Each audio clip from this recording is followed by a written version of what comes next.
Eu sou Gustavo, atleta paralímpico de natação, represento a Prefeitura de Maringá nas competições e já fui vice-campeão brasileiro universitário e também recordista paranaense de uma prova em 2023. Antes da natação, meu esporte favorito sempre foi o futebol, mas eu nasci com paralisia cerebral e tive artrose nos 2 tornozelos recorrente de uma cirurgia que eu fiz. Isso fez eu parar de jogar futebol. Foi aí que a natação entrou na minha vida, com o convite de hoje meu atual técnico para fazer parte dos atletas de alto rendimento da natação. Isso exigiu de mim muito foco, disciplina, constância e muito treinamento. Cada treino é uma superação de limites, onde eu chego no ápice de cansaço, de estresse, mas no final onde tudo é recompensado. Quando a gente vê que eu abaixei um tempo, um segundo, um milésimo, é como se eu tivesse tirado um peso das minhas costas. O diagnóstico médico não era para eu andar, não era para eu falar, eu ia viver numa cadeira de rodas e hoje, graças a Deus, eu estou aqui como um dos melhores do Paraná e tenho nadado dia após dia superando. E eu só cheguei onde eu cheguei, primeiramente, graças a Deus, porque Ele acreditou em mim. E também por muita garra e determinação.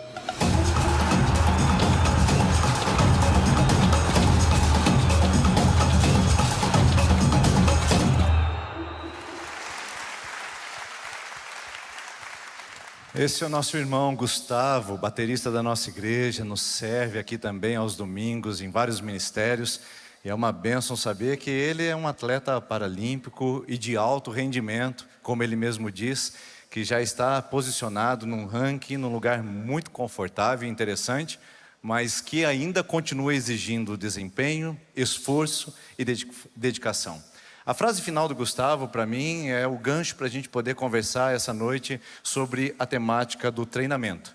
Todo grande time precisa também de um bom protocolo de treinamento. E o Gustavo diz o seguinte: eu agradeço primeiramente a Deus que me permitiu chegar até onde eu estou hoje, mas também tem a minha parte, muita garra e também muita dedicação. É essa parte que eu gostaria de conversar com você, porque nos envolve diante de uma explicação da palavra de Deus que posiciona o nosso coração na responsabilidade de um esforço pessoal. O Gustavo disse o que todo atleta de alto rendimento sabe, que ele não pode dar margem para a preguiça, ele não pode dar espaço para o desânimo, que a competição é com ele mesmo o tempo todo, e isso precisa ser desenvolvido com dedicação, esforço e empenho. Na verdade, o que o Gustavo está dizendo é uma máxima que no meio atlético é muito conhecida, que o maior adversário de um atleta é ele mesmo. Não diz respeito ao quanto o outro time é capacitado, não diz respeito a quanto o outro atleta é bem preparado, diz respeito ao quanto eu me dedico, me esforço, me aplico e tenho garra para conquistar os sonhos e os objetivos que eu tenho naquela modalidade ou naquela proporcionalidade. Nesse momento você já está mais confortável, acredito eu, com esta série de mensagens, ao perceber que quando falamos sobre o empenho e o desenvolvimento de uma ação, você já está se sentindo mais confortável em perceber que na Bíblia existe muita correlação entre o esforço físico de um atleta e o esforço espiritual na carreira cristã. Sim, quando nós estamos falando sobre o grande time, nós estamos falando de algo bíblico, que o apóstolo Paulo usou por muitas e muitas vezes, para mostrar ao nosso coração que a vida cristã é uma carreira, que ao estarmos inseridos no corpo de Cristo e no reino de Deus, nós somos automaticamente e inevitavelmente colocados dentro de uma arena de disputas, uma arena de combates, uma arena onde exige de nossa parte preparação para corresponder à altura. Por isso, nesse sentido, quando a gente observa textos bíblicos que nos colocam nesse contexto, você já nem mais se importa do pastor estar pregando de boné, com um apito e também com uma decoração tão secular, tão informal e tão profana como essa, como de esportes. Até halteres colocaram no púlpito e no altar da igreja. O que é isso? Na verdade, é só recapitularmos aonde estamos e de onde saímos. Hebreus capítulo número 12 foi o primeiro texto que nós citamos aqui, que diz o seguinte, relacionado à esfera esportiva: portanto também nós, visto que temos a rodear-nos, como se fosse um estádio, uma tão grande nuvem de testemunha, nos livremos de todo o peso e de todo o pecado que nos atrapalha e corramos com perseverança a carreira que nos está proposta, olhando firmemente para Jesus, o autor e consumador da nossa fé. Esse texto já nos coloca dentro da arena. Semana passada nós falamos a respeito do objetivo, e o texto citado foi de 1 Coríntios capítulo 9, versículo 24 a 27, que diz assim: vocês não sabem que todos que correm no estádio, nem todos vencem? Todos correm, apenas um leva o prêmio? Corram de tal maneira que vocês alcancem, pois todo atleta submete a si mesmo a um treinamento rigoroso. Olha a palavra aí, treinamento rigoroso, para alcançar uma coroa corruptível, que murcha, que se perde. Nós, porém, nos esforçamos para alcançar uma coroa incorruptível. Por isso eu, Paulo, diz ele, esmurro meu corpo e me reduzo à escravidão, para que eu, tendo pregado aos outros, não seja desqualificado nessa carreira, nesse estádio, nessa arena. Hoje nós vamos avançar para mais um texto bíblico que apresenta para nós os esportes. Mas é importante que você saiba que também existe um outro texto, que futuramente nós voltaremos a ele, de Filipenses capítulo 3, versículo 13, que diz o seguinte: quanto a mim, não julgo ter conquistado, eu não cheguei no pódio, eu não alcancei a vitória, mas uma coisa eu faço, esquecendo-me das coisas que para trás ficam, eu prossigo para o alvo, para o prêmio, ou seja, a recompensa da soberana vocação que está em Cristo Jesus. Nesse sentido, depois de tantos textos bíblicos, depois de tanta contextualização histórica, porque Paulo está de fato dentro de um ambiente greco-romano, onde os estádios, onde os ginásios, onde os espaços de treinamento são muito comuns, talvez você já esteja até olhando para a Bíblia como um livro e manual de esportes. Não, não é para tanto também. É apenas uma referência. Paulo usa elementos do dia a dia e do alcance da sua percepção para tornar o evangelho mais claro, metaforizando sobre esse assunto, nos ajudando aqui no século 21 a entender sobre isso. E olha só que interessante, também estamos no ginásio. Olha só que interessante, também estamos diante de esportes. E olha só que interessante, somos cristãos, homens e mulheres que querem viver a sua vida em Cristo e que para isso precisam aprender de que o cristianismo é uma carreira, é uma arena, é um estádio, onde você não tem espaço na arquibancada. Ou você está competindo, ou você está se exercitando, ou você ainda não entrou para o grande time. Por isso que esse reino está chamando para a arena, está chamando para esse espaço de competição que é o mundo, onde a força da maldade opera contra a força do reino, as forças anticristo operam contra as forças de Cristo. Este convite ou essa convocação é feita literalmente para atletas de alto rendimento. O grande time de Deus precisa de um treinamento à altura para que possa corresponder a uma convocação de ter um alto rendimento. Sim, no reino de Deus, de acordo com o que Paulo está indicando nesses escritos que já citamos, você foi convocado não para ser um atleta de baixa performance, não para ser uma atleta amadora, não para jogar na 5ª divisão.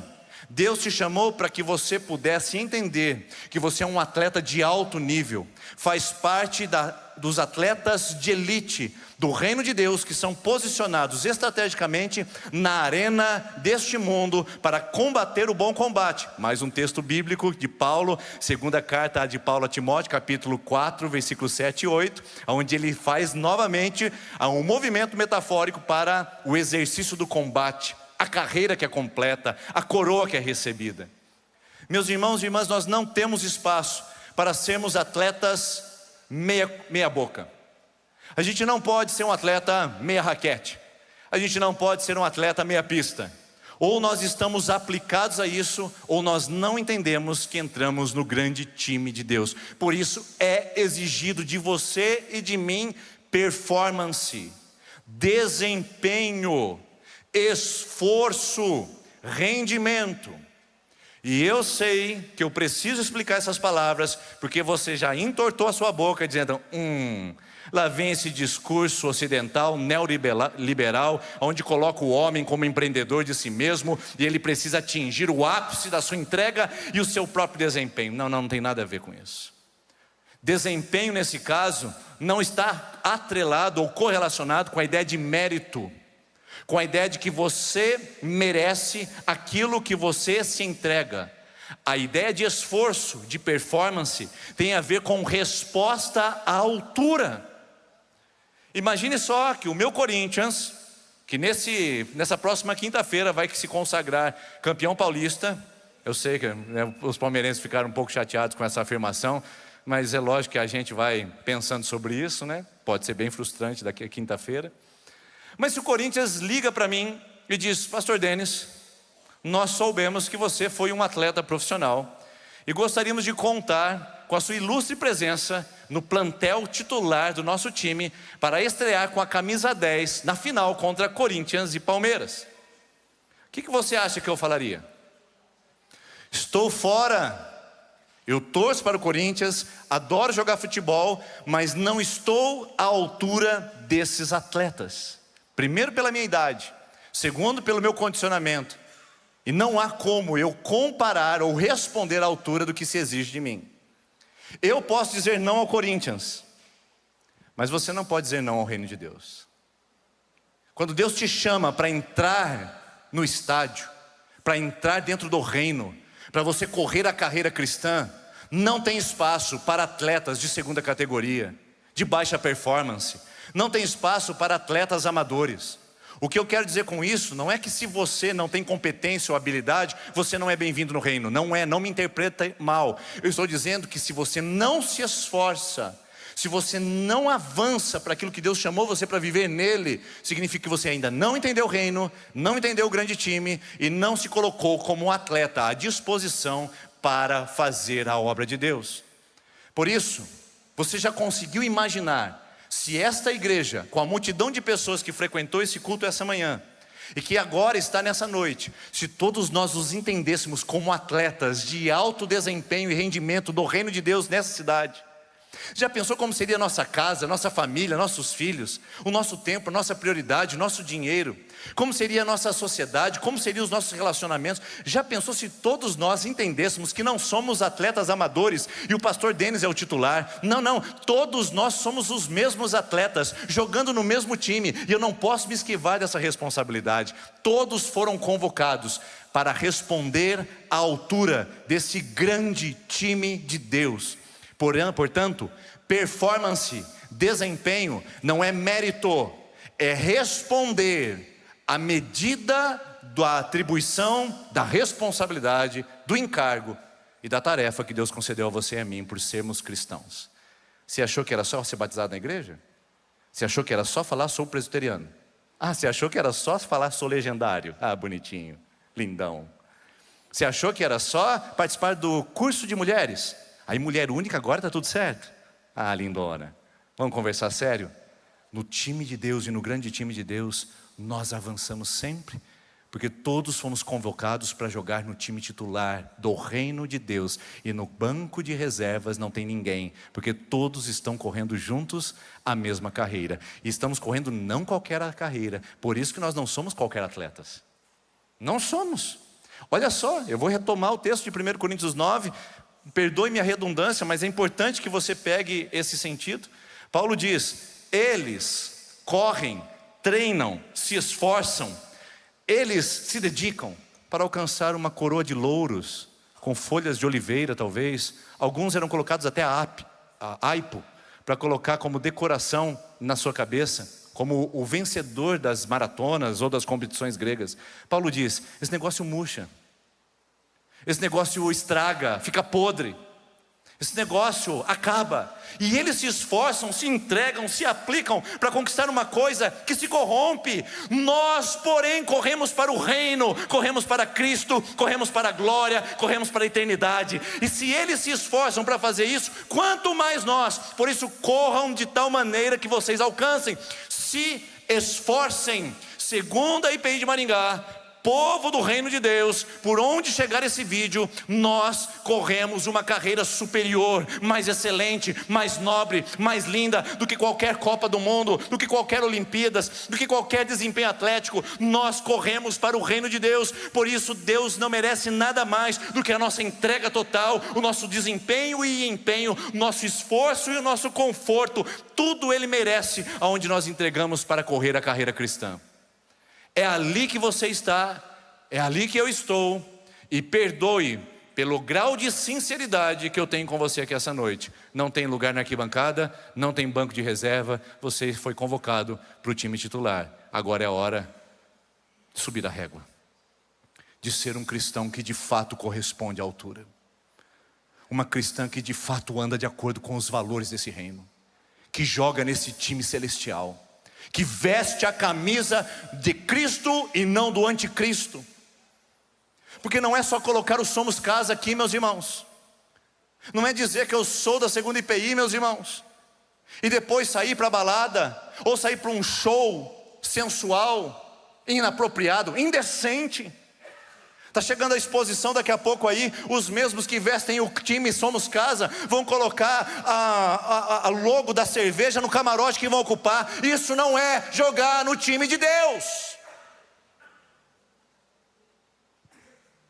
Nós não estamos trocando de camisa, nós não somos vira-casaca, nós estamos do lado certo do jogo, é o lado do reino, da glória, da eternidade, da coroa que não se corrompe, porque todo demais é correr em vão, ser inutilizado, um esforço sem recompensa alguma.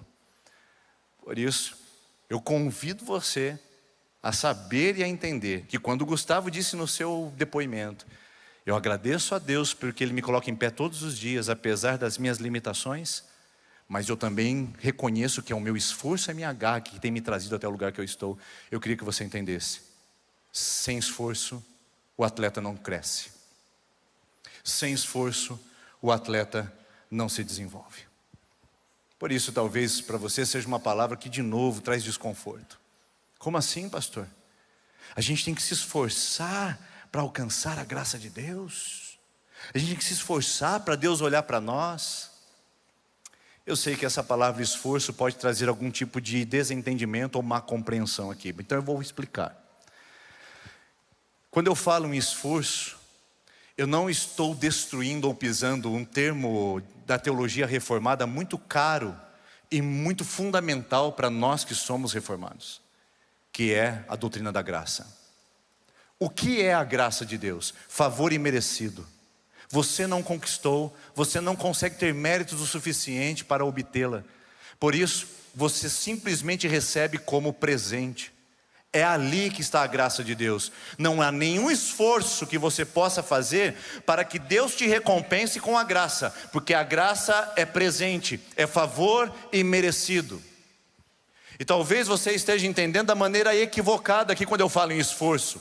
Esforçar não é avançar para ir a um lugar onde eu possa conquistar pelos meus méritos. Esforçar é corresponder ao que já veio antes de mim, para que eu esteja à altura e responda a mesma medida do que se espera de mim.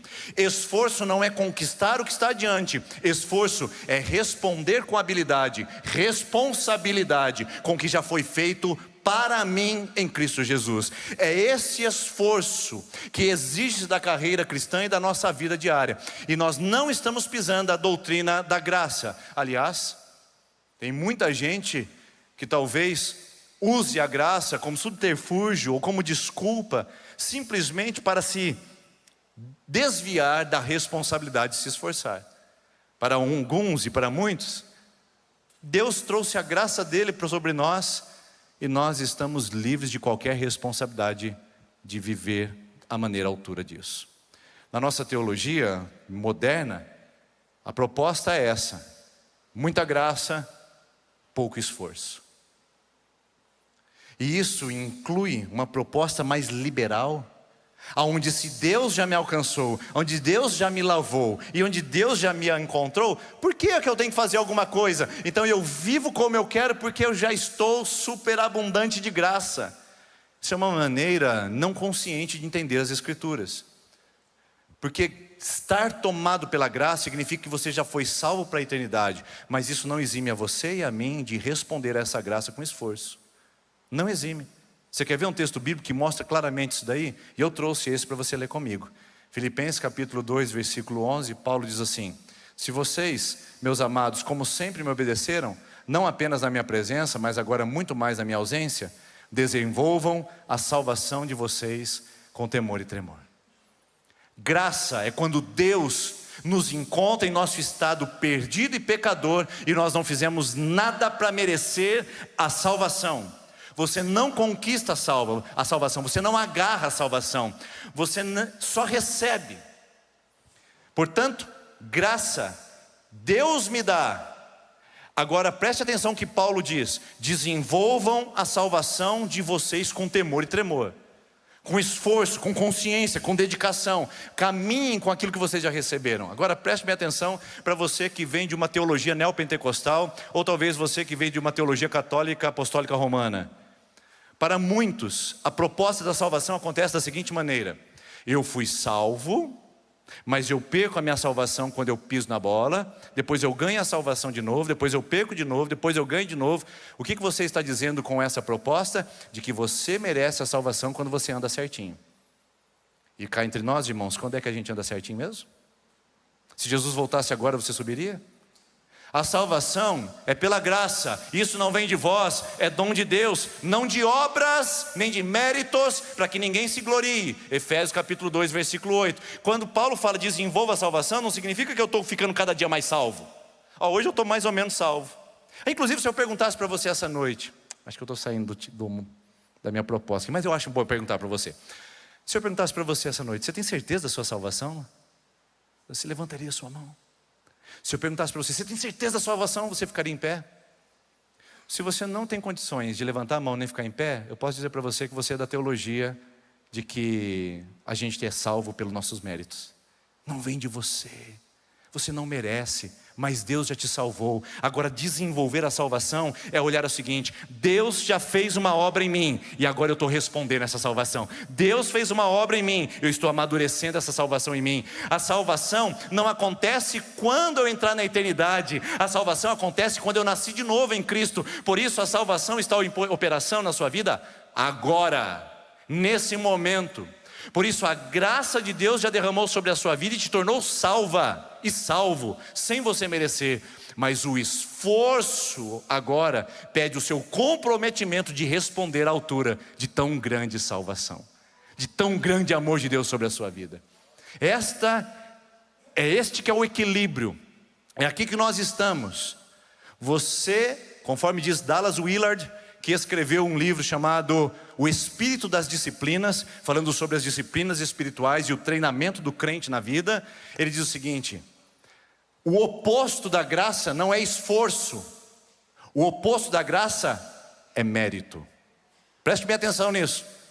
O oposto da graça não é esforço, o oposto da graça é mérito. Por isso, quando nós estamos no reino, andar com Cristo não prescinde de me esforçar. Andar com Cristo não negligencia a minha capacidade de me dedicar, porque o oposto da graça é o mérito, e isso eu não quero ter, e isso eu não posso ter. Mas a verdade é que a graça me capacita a me esforçar.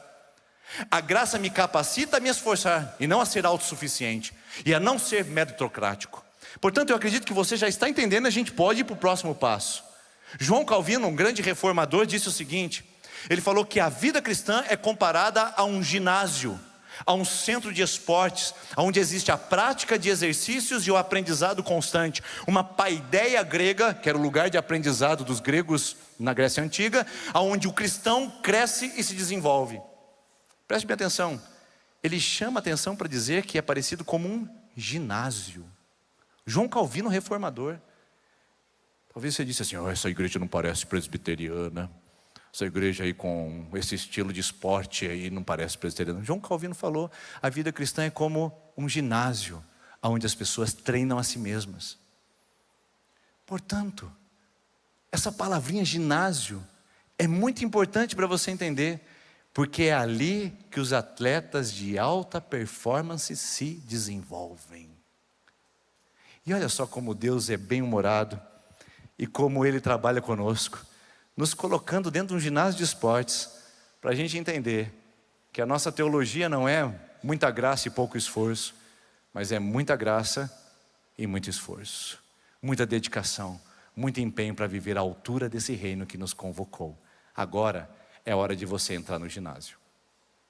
Mas pastor, já entrei no ginásio. Que legal, você entrou no ginásio do Colégio Objetivo, que é o lugar onde nos reunimos como segunda IPI de Maringá. É a nossa casa. Mas eu quero convidar você a dar um passo além, ir em outro ginásio, um ginásio ainda maior, um ginásio ainda melhor, onde você vai desenvolver musculaturas espirituais que talvez estejam atrofiadas e raquíticas na sua vida. Por isso, bem-vindo atleta e bem-vinda atleta ao nosso campo de treinamento, porque Paulo vai nos ensinar agora como que nós podemos corresponder à altura, sem eliminar a graça, mas nos esforçar para termos uma vida que seja condizente com aquilo que Cristo fez por nós. Vamos lá? O texto dessa noite está em 1ª carta de Paulo a Timóteo, capítulo 4, o versículo de número 6, que diz assim: se você transmitir essas instruções aos irmãos, será um bom ministro de Cristo Jesus, nutrido com as verdades da fé e da boa doutrina que tem seguido fielmente.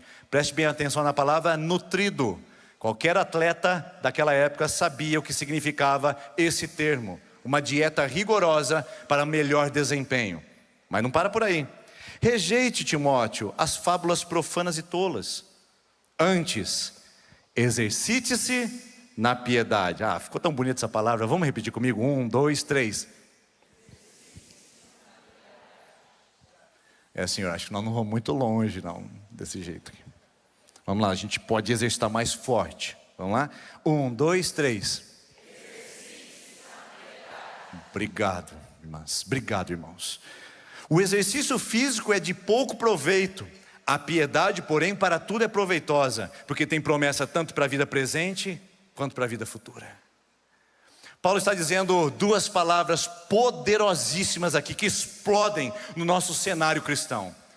Ele chama a primeira palavra de exercício, que o termo grego, olha a ironia, irmãos, o termo grego é gimnazo, de onde vem a raiz da nossa palavra ginásio.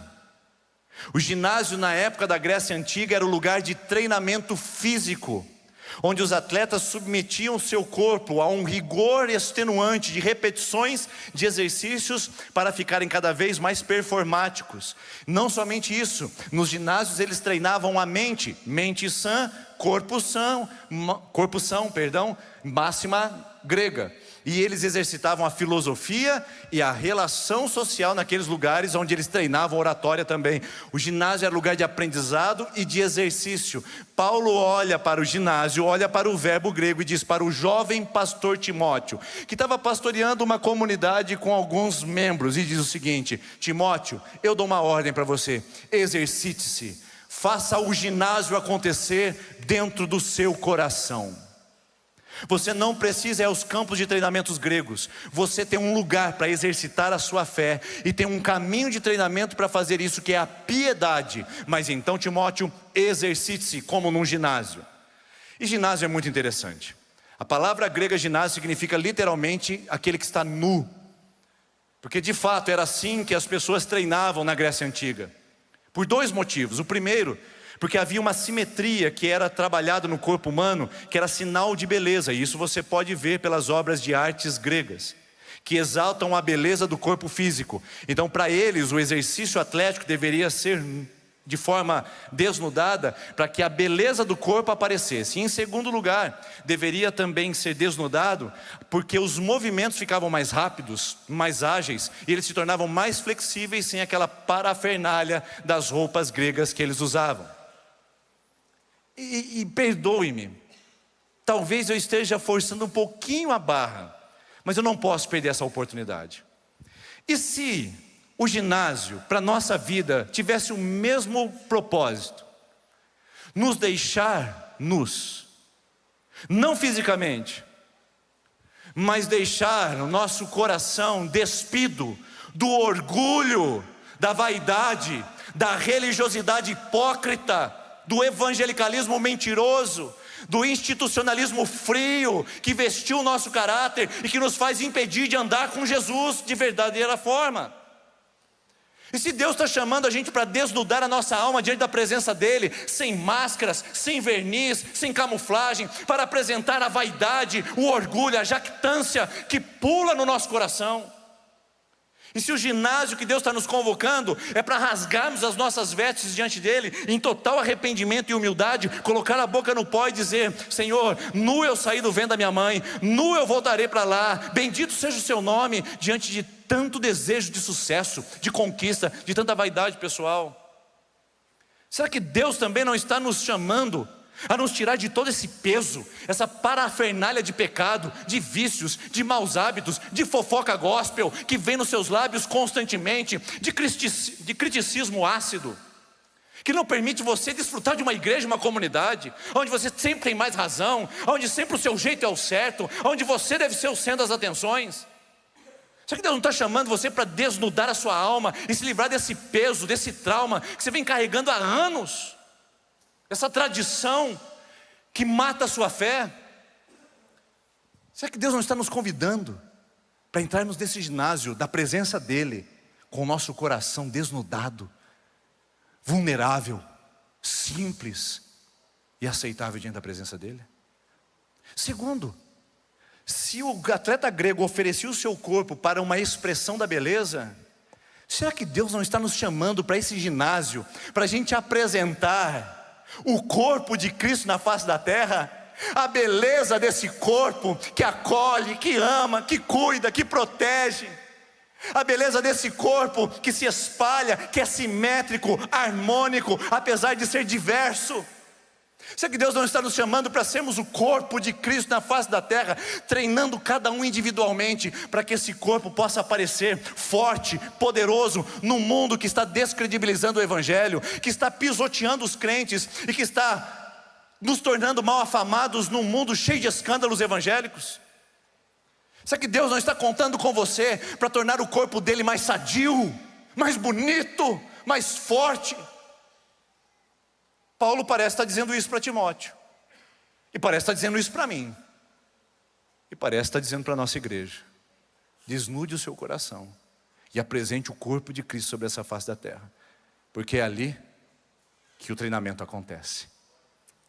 E o treinamento acontece de algumas maneiras bastante interessantes. Primeiro, o atleta, ele precisa de uma disciplina rigorosa. Eles treinavam anos a fio para uma competição, por isso que as Olimpíadas eram de 4 em 4 anos, e os Jogos Istmicos em Corinto eram de 2 em 2 anos. Eles tinham um preparo extenuante e extensivo para poder corresponder à altura dos Jogos. Com 10 meses antes, a carga de treinamento aumentava volumosamente. E eles tinham que dar mais e entregar mais para competir nos Jogos Olímpicos. Os atletas gregos se esforçavam, porque tinham uma disciplina rigorosa, que inclusive envolvia sua própria alimentação. Alimentos com baixos nutrientes, hambúrguer, batata frita? Não, nem pensar. O combo com aquela tortinha de maçã? Não, nem pensar. O atleta grego sabia que ele precisava ingerir, ele era altamente disciplinado, inclusive no que comia. O atleta grego, ele era altamente disciplinado, inclusive nas atividades que ele fazia as prioridades. Eu fico me perguntando, será que nós estamos cuidando daquilo que nós estamos nos alimentando?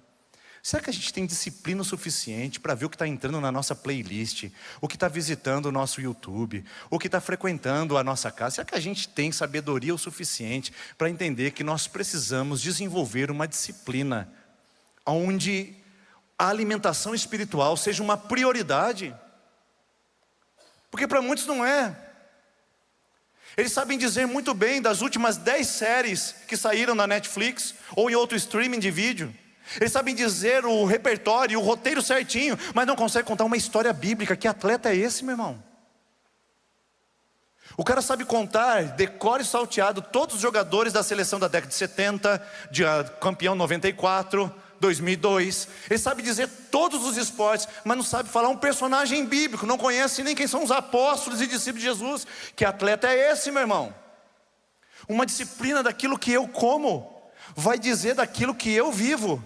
Por isso não é de surpreender que a vida de alguns crentes é tão frágil, tão fraca, tão espiritual com X. Porque é espiritual, era ex-espiritual. Eu estava fazendo o manual do atleta e apareceu essa palavra escrita lá, e eu pedi pro pessoal, corrige isso aqui, pelo amor de Deus. Mas eu falei assim, uau, isso aqui é muito legal. Espiritual com X. Gente que acha que está na igreja, mas está fora dela. É ex-crente, ex-discípulo, ex-discípula. Porque o que ela está alimentando, na verdade, está mostrando e está revelando o seu desempenho péssimo no reino de Deus. Os seus negócios continuam sendo escusos. O vantagismo ainda continua operando no seu coração. O modelo de ser cultural da sociedade ainda fomenta a forma como você faz seu empreendimento. O que é isso? É atleta com baixa performance.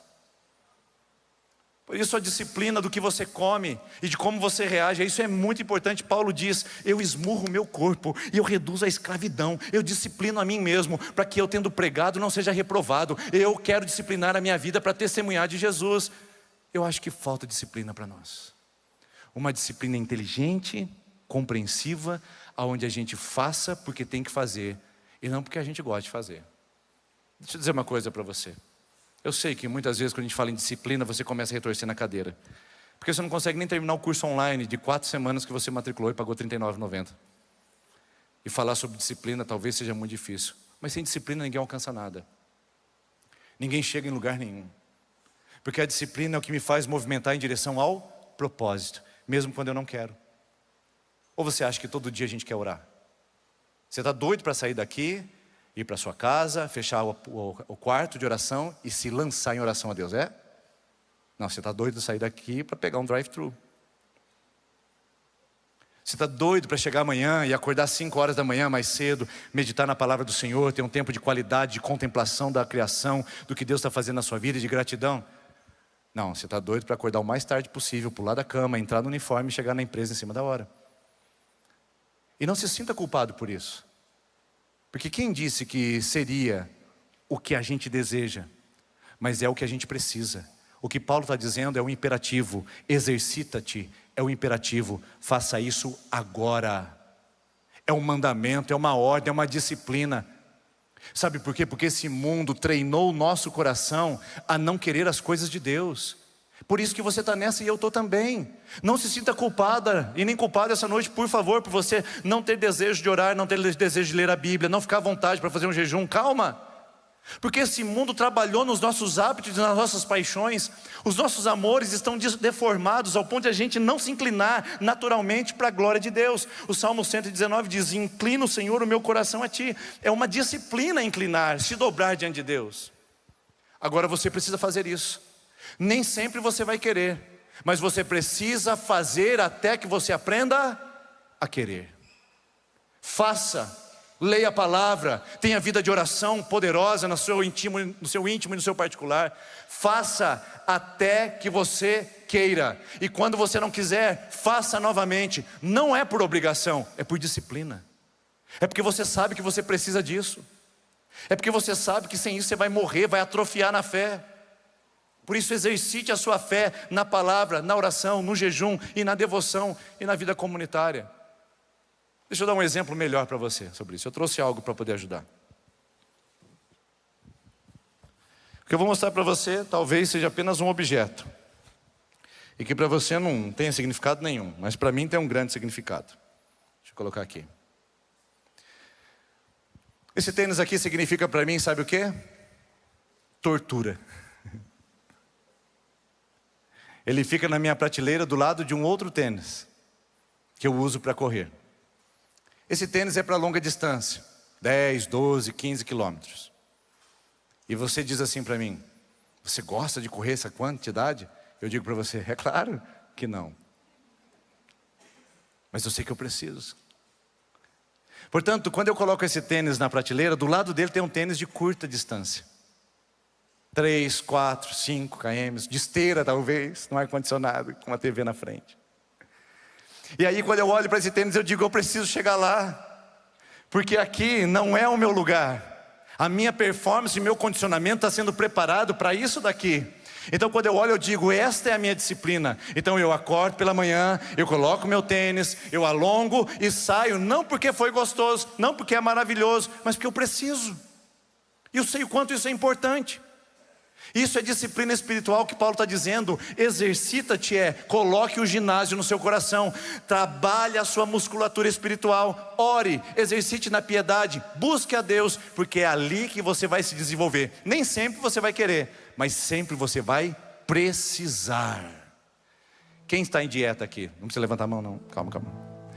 Mas quem está em dieta sabe o que eu estou dizendo. Você gosta de ficar sem chocolate? Não, mas você precisa. Você gosta de fazer aquela caminhada lá? Claro que não, mas você precisa. Irmãos, não estou dizendo que as coisas de Deus não são prazerosas. Eu estou dizendo que esse mundo corrompeu até isso na nossa vida. Nós somos roubados do Éden, que era o jardim de delícias. E sabe o que aconteceu com a gente? A gente acha viver com Deus um fardo, um peso, um sacrilégio. O pecado roubou o nosso prazer em Deus. Sabe como a gente recupera isso? Com disciplina. Faça até você querer.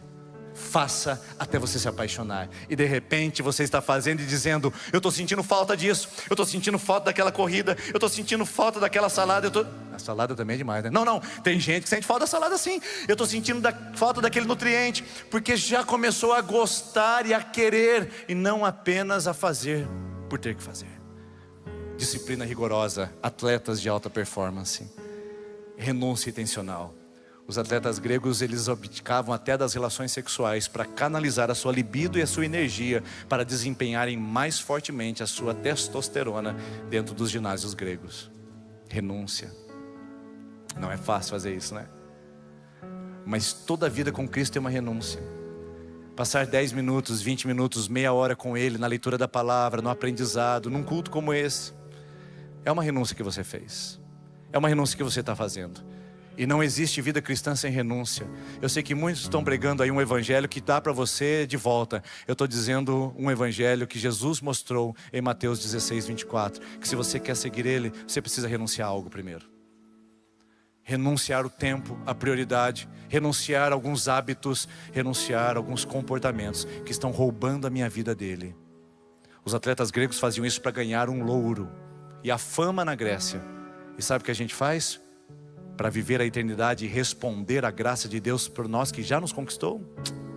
Não vamos nem falar sobre isso agora. E por fim, esse atleta, além de fazer uma renúncia intencional, é um atleta que faz um esforço contínuo. Tá bom, semana passada eu corri 10 quilômetros. Eu fico parado agora nos próximos 15 dias ou 3 semanas. E aí eu olho para o meu tênis e digo, agora é minha vez de novo. O que você acha que vai acontecer? Os 10 quilômetros vão virar 2, 3, 4 no máximo. Porque condicionamento, ele se perde. Você sabe disso, não sabe? Atletas de Cristo que vocês são, não pare no meio do caminho. Não retroceda. Não volte atrás. Continue realizando o seu esforço.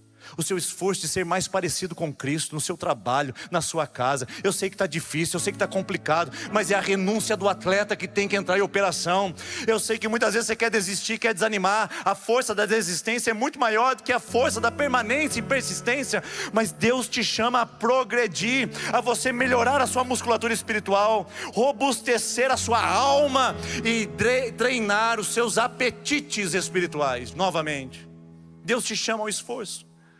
Hebreus capítulo 5, versículo de número 14 diz o seguinte: o alimento sólido é para os adultos somente, que pelo exercício constante, repito, exercício constante, são aptos para discernir tanto bem quanto mal. A palavra exercício constante é gimnazo. É mais uma vez a palavra grega sendo trazida para você não parar no meio do caminho. Ore, busque, leia a palavra, leia mais um pouco, medite, jejue, venha na comunidade, se inscreva num pequeno grupo, viva em relacionamentos com pessoas de fé, exercite a sua vida, porque esse é o caminho para um atleta de alta performance no reino poder corresponder. O campo de treinamento se chama piedade. Exercite-se aonde? Na piedade. Ninguém falou para você se exercitar na academia bíblica, nem se exercitar na nossa igreja. Paulo disse para você se exercitar na piedade. E o que significa a palavra piedade? É o termo grego Eusébia, ou Eusebia, que significa devoção. Piedade não é ser piedoso, não é fazer cara de dó. Piedade é um coração consagrado, convertido, dobrado, que ama a Deus e que quer fazer todo o esforço para ser mais parecido com Cristo, que foi o alvo da sua graça e que nos tocou de uma maneira tão especial. Por isso, devote o seu coração. O exercício físico tem uns proveito, mas o exercício da devoção da nossa vida em Deus, para tudo é proveitoso, porque tem promessa para você agora e tem promessa para o futuro. Não é um louro que vai murchar e vai apodrecer, mas é uma recompensa eterna que Deus tem guardado para aqueles que o amam. Por isso, você exercitando a sua devoção hoje, você está crescendo na fé, na palavra, e está recebendo já a recompensa disso e a que virá. Isso é bem interessante. Haviam duas formas de premiações gregas nos ginásios ou nas competições. A primeira é chamada de Stéphanos, de onde vem o nome Stephanie, que significa coroa. A coroa de louros era o reconhecimento público. É quando as pessoas viam a identidade e a dignidade daquele que venceu. O segundo modelo era o Brabion. O Brabion era uma recompensa que era dada às escondidas para o atleta que chegava na sua cidade e que era recompensado com isenção de tributos ou até mesmo com a quantia em dinheiro. Às vezes o atleta era reconhecido publicamente, mas não era recompensado secretamente.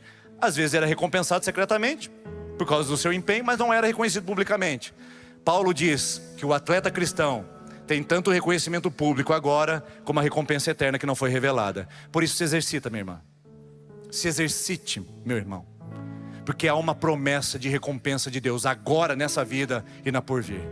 Por isso a gente corre, por isso a gente avança, por isso a gente usa a piedade, a devoção como lugar de treinamento espiritual, para que ali no treinamento você possa viver um manual onde você fortalece a sua robustez espiritual. E onde está esse treinamento? Primeiro, a piedade é treinada com leitura e meditação da palavra. Não é ouvir youtuber, não é ouvir pastor Denis, é ler a Bíblia, meus irmãos. Você quer ter uma vida forte na fé? Para de ficar ouvindo pregador e vai na fonte primária de revelação, que é, ou que são, as Escrituras. Bíblia e meditação nela. Você pode usar uma pregação para complementar o entendimento, para edificar a sua vida. Volte domingo que vem, mas não tire a palavra de Deus do seu dia a dia. Segundo, oração e adoração. É a nossa comunicação com Deus e o nosso reconhecimento de quem Ele é. Terceiro, o treinamento pede jejum e consagração. A abstinência desse tóxico que plantaram sobre nós, que treinaram a gente para as práticas seculares e mundanas, e tiraram a gente das práticas espirituais. O jejum e a consagração é para você voltar às práticas espirituais. E para renunciar às práticas mundanas que solaparam o nosso coração e treinaram nossos hábitos para sermos mais um mundano como eles. Ou como esse mundo é. E por fim, vida em comunidade. Estar no meio do povo de Deus não é ser um crente PN, Páscoa e Natal. E nem o crente PNS, Páscoa, Natal e Santa Ceia, uma vez por mês na igreja, irmão. Tenha paciência, né? É a vida em comunidade, é a vida em pequenos grupos. Quando a gente diz se cadastre para ser um facilitador, a gente está dizendo ofereça a sua casa para ser uma disciplina espiritual na vida de gente. Quando a gente diz entre num pequeno grupo, é para você participar da disciplina espiritual que te faz mais forte. Comunidade é uma disciplina espiritual também, viver em comunidade. Por isso, o chamado para você é entrar nesse treinamento, que eu não vou explicar os detalhes aqui agora. Eu só quero que você tome a consciência de que essa é a piedade, essa é a devoção que treina o nosso coração para as coisas espirituais e que nos faz ser praticantes daquilo que Deus nos chamou a viver nele. Concluindo o que a gente começou, o maior adversário do atleta de Cristo não é o diabo, não é o sistema mundo, não é a carne, não são seus desafetos, não é a ideologia política. O maior adversário do atleta de Cristo é ele mesmo, que não quer se exercitar e que muitas vezes não quer amadurecer. O convite para a segunda IPI de Maringá é amadurecer na palavra, na oração, no jejum e na comunidade. Isso vai tornar essa igreja mais forte, não pelo número dos seus membros, não pela comparação com outras igrejas, porque a nossa meta não é ser melhor que os outros, não é ter mais gente que os outros. A nossa meta é ser melhor que ontem, melhor do que nós fomos a semana passada, melhor do que nós fomos o ano passado. Isto é ser um atleta de Cristo e que joga no reino de Deus. Nós não comparamos com ninguém. E não venha com comparações nesse lugar. E não venha dizer que a nossa igreja faz e a outra não faz. Nós só somos melhores que ontem, porque queremos servir melhor e mais excelentemente aquele que manifestou tão grande salvação, e que nós queremos corresponder como atletas de elite, de um time de elite que Deus chamou para ocupar este mundo como o grande time dele. Agora eu gostaria de te dar um presente muito especial para essa noite, para a gente encerrar a nossa celebração. Está na hora. Você tem um manual do atleta que nós preparamos para você, especialmente hoje, nessa série de mensagens. Se você quiser pegar o seu celular já enquanto eu explico, você pode fazer. Se você depois, no final do culto, quiser fazer, essa tela ficará aqui. Se você estiver na sua casa, você também pode escanear o QR Code e você pode ter acesso ao nosso manual do atleta. Nós fizemos algo muito estilizado, muito característico da nossa série de mensagens, para que você saiba o que é oração, jejum, contemplação, meditação nas Escrituras, e para que você saiba o que é culto familiar. Sim, nesse manual do atleta tem uma instrução e um roteiro para você fazer culto na sua casa. Você não precisa depender apenas dos domingos. Você pode fazer isso na sua casa com seus filhos. Você pode trazer o hábito espiritual para o seu trabalho, para fazer com seus funcionários na segunda-feira pela manhã ou na sexta-feira antes de ir embora.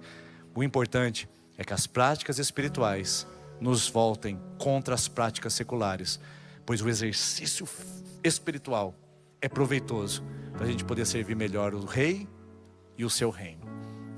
Por isso quero convidar vocês a se colocarem em pé, por gentileza, nesse momento. Você pode continuar escaneando o QR Code aí sem problema. A equipe de louvor virá aqui à frente para a gente cantar essa última canção. Eu queria convidar você a responder sinceramente agora, no seu coração. Porque a gente não pode sair daqui sem algo prático, irmãos. Não é teoria, não é blá blá blá. Não é falar para você, ai, como são os filósofos. Não, como era o Grécia. Você foi chamada e chamado para ser um atleta de alto rendimento no reino de Deus. A minha pergunta para você é, você tem sido?